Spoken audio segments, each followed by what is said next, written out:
Well, it's the test Wisconsin practices, hoping we won't need it. The reality is, though, tornado season is quickly approaching, and there was a drill today to kind of get people ready for it. This year, the state is adding a second tornado warning test, and that will happen in just a few hours. Our Dave Delosier is here with more on why the second test has been added this year, Dave.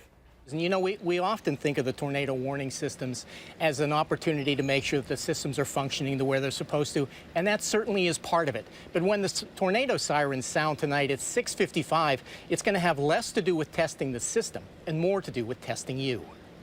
Perfect day, good day to be outside and enjoying the weather. But inside at the National Weather Service offices in Sullivan, it was a perfect day to plan and prepare for a day they hope doesn't come. The National Weather Service conducted a tornado watch test for both Wisconsin and Minnesota.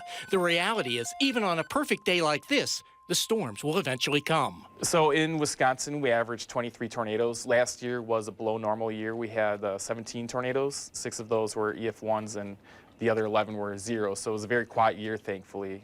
Hopefully we have something like that again this year, where we don't have a whole lot. But again, all it takes is one. To prepare for that one, tornado sirens were tested statewide when the National Weather Service issued a tornado warning test. And while those sirens are important, you shouldn't count on them as your only warning system. The sirens are meant for people that are outdoors, and if they're doing activities outside that they're not paying attention to the weather. They're not made for people that are sleeping in their bedroom with air conditioning on at 3 o'clock in the morning. That's not going to wake you up. The National Weather Service has issued a test tornado watch. But a weather radio will. You can also sign up for weather alerts to be delivered to your cell phone. This year, the National Weather Service is adding a second tornado warning test that will start at 6:55 tonight. It has less to do with preparing their system and more to do with preparing you. Severe weather is actually much more likely to occur between 6 and 7 o'clock at night.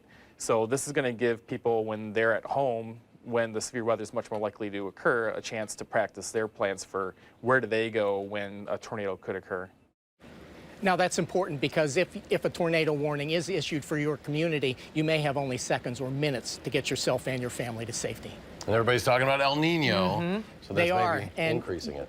There is actually some research out there that shows that during El Nino years that you can get a more active severe weather season.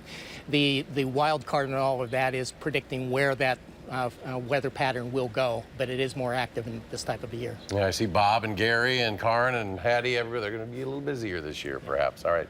Thank you very much, Dave.